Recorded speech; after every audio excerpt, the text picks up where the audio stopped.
Hey guys, this is Nick, and we're checking out the final game of my Street Fighter collection on the PlayStation 1, and this is the Street Fighter Collection.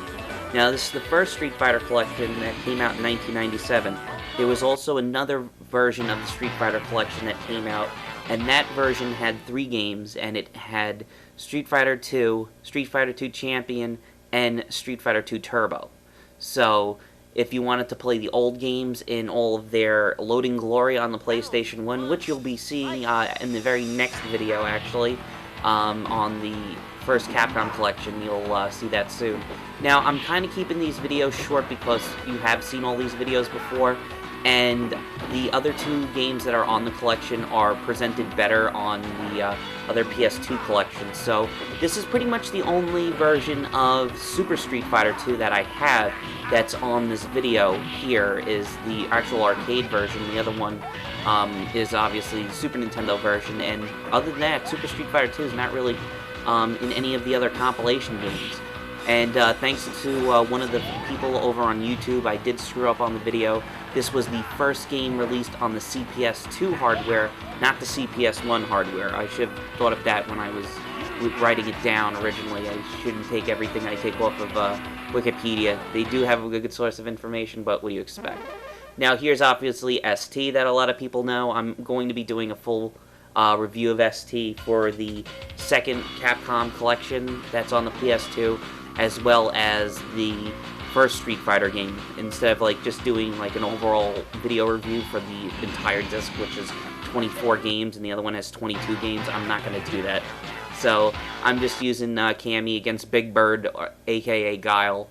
Now, everything in this game has to load, and I'm using my PS2, and usually I thought the PS2 kind of cuts down on the loading times, but, you know, that was just the PlayStation at the time, you know, it just had really crappy load times for everything.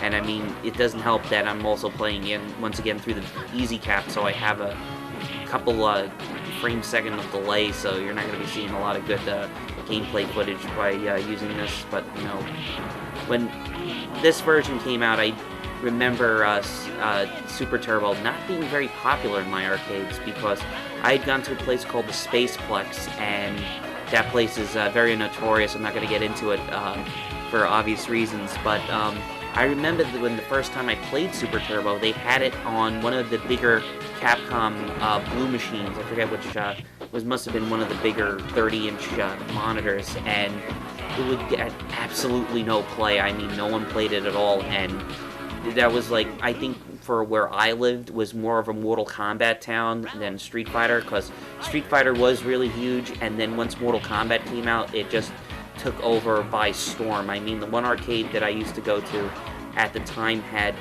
4 Mortal Kombat 2 machines and 2 Mortal Kombat 1s, and then they kind of split it when 3 came out. They ended up getting 2 3s, and then having the other 2s split down, but, you know, that's for another time. So this is the end of the Super Turbo with Miss Flex Gluteus, as we all know.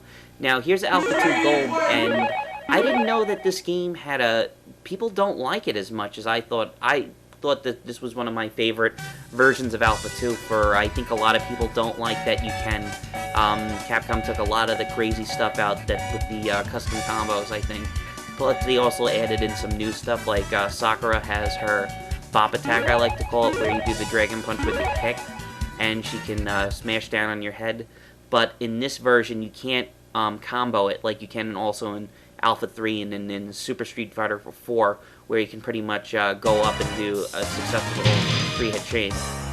Now, this is kind of cool that I ended up getting Sakura and Sodom, and yes, he is called Sodom on the PlayStation version, so pretty much there's the Bop Attack that I was trying to do.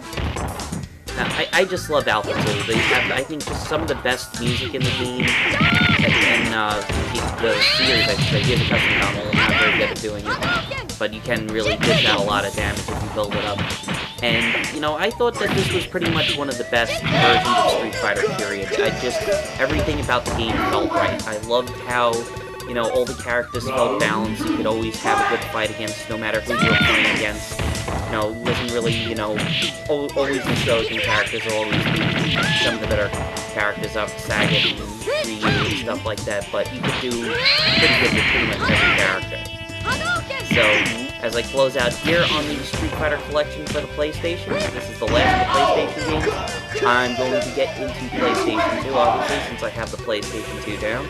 So we'll be checking out the first Street Fighter collection that's on the Capcom Classics 1. So stay tuned, and we'll have that for you soon. Bye.